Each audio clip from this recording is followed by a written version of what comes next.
கதை கேட்க தயாராயிட்டீங்களா? Are you all ready to listen to a story? இன்றைக்கான வேத வசனத்தையும் கதையும் பார்ப்போமா? Shall we see today's Bible verse and a story? நம்ம ஒரு காரியத்தை செய்ய முற்படும் போது நம்ம நோக்கம் எல்லாம் அந்த காரியத்து மேலே இருக்கணும். When we get prepared to do something, all our concentration must be on what we are going to do. நம்ம அங்கே இங்கேயும் பார்த்தோம் இல்லைனா நம்ம கவனக்குறைவாக இருந்தோம் அப்படின்னா வெற்றி பெற முடியாது. When we are distracted or when we are careless, we cannot be successful. வேதம் என்ன சொல்லுகிறது என்று பார்க்கலாம். Let us see what the Bible says. 1 கொரிந்தியர் 9:24. பந்தய சாலையில் ஓடுகிறவர்கள் எல்லாரும் ஓடுவார்கள், ஆயிலும் ஒருவனே பந்தயத்தை பெறுவான் என்று அறியீர்களா? நீங்களும் பெற்றுக்கொள்ளத்தக்கதாய் ஓடுங்கள். 1 Corinthians 9:24. Do you not know that those who run in a race all run, but one receives the prize?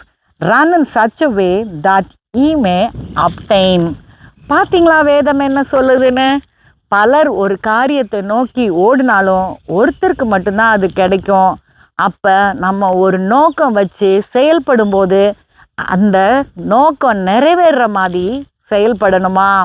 See what the Bible says? Many will try to achieve, but we have to have a proper focus so that we will be successful.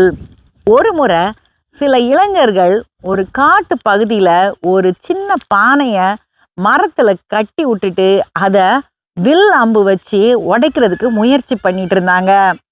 Once in a forest, some youngsters were trying to bring down a pot that was tied to a tree with bow and arrow. ஒவ்வொரு இளைஞனும் அவனுடைய அம்பை அந்த பானை மேலே அடித்தான், ஆனால் அது கீழவே விழலை. Every youngster tried to aim an arrow at the pot, but it did not fall down.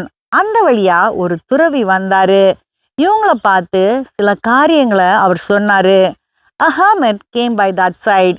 He gave them some advice. அப்போது அந்த இளைஞர்கள் சொன்னாங்க, ஐயா, நீங்கள் சொல்கிறதெல்லாம் சரிதான், நீங்கள் சொல்கிறது எளிது, ஆனால் செயல்படுத்துறது தான் கடினம். The youngster said, what you're saying is true, but saying is very easy, but doing is very tough. இந்த கலையத்தை பானையை கீழே இறக்குறதுல முயற்சி பண்ணி பாருங்களேன், அப்போ நாங்கள் ஒப்புக்கொள்கிறோம் நீங்கள் சொல்கிறது உண்மை அப்படின்னு. If you are advising us, do one thing, try to bring the pot down. We will accept what you are saying is true. அந்த துறவி அம்பையும் வில்லையும் எடுத்தாரு, அம்பை குறி வச்சு பானை மேலே எய்தாரு. பானை உடஞ்சி கீழே விழுந்துருச்சு. The hermit took the bow and arrow. He aimed at the pot and he let the arrow out. The pot fell down.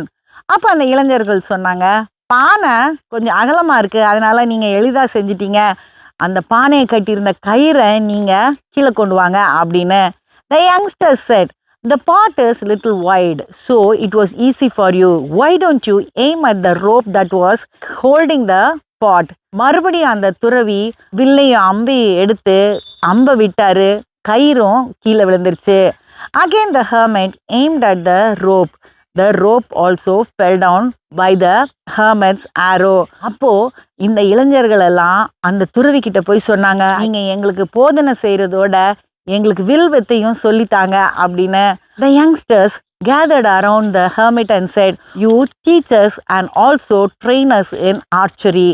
அப்போ அந்த துறவி சொன்னார், உங்களுக்கு ஒரு உண்மையை சொல்லவா, இதுதான் முதல் முறையை நான் இந்த வில்லையும் அம்பையும் கையில் எடுக்கிறது. The hermit said, I'll tell you one truth. This is the first time I'm handling a bow and an arrow. எல்லாருக்குமே அதிர்ச்சி ஆயிடுச்சு. அப்புறம் எப்படி இப்படி துல்லியமாக நீங்கள் அந்த பானையை உடைச்சிங்க அப்படின்னு. Then how did you aim so precisely? That was the question of the youngster. அப்போது இவர் சொன்னார், நான் அதை உடைக்கணும்னு முடிவு பண்ணேன், என்னுடைய நோக்கம் எல்லாம் அந்த பானை மேலே இருந்தது, அதை செயல்படுத்துறதுக்கு தான் இந்த வில்லை எய்த, எனக்கு காரியம் செயல்பட்டுருச்சு அப்படின்னு சொன்னார். The hermit said, my aim was to bring the pot down. So according to that, I operated the bow and arrow. My aim was fully on what I was doing. So only I was successful. இப்படி தாங்க நமக்கு இது இல்லை அது இல்லைன்னு குறை சொல்லி, இல்லை நான் முடியாதுன்னு சொல்லி நம்ம நோக்கத்திலேருந்து நம்ம விலகி போயிடக்கூடாது. நம்ம அதை நோக்கி போயிட்டே இருந்தோன்னா நிச்சயம் வெற்றி கிடைக்கும். We also should be like this. We should not blame something or say that we don't have some resources and deviate from our aim. We have to focus on what we want and proceed. We will be successful. அடுத்த கதையில் சந்திப்போம். Let us meet in the next story.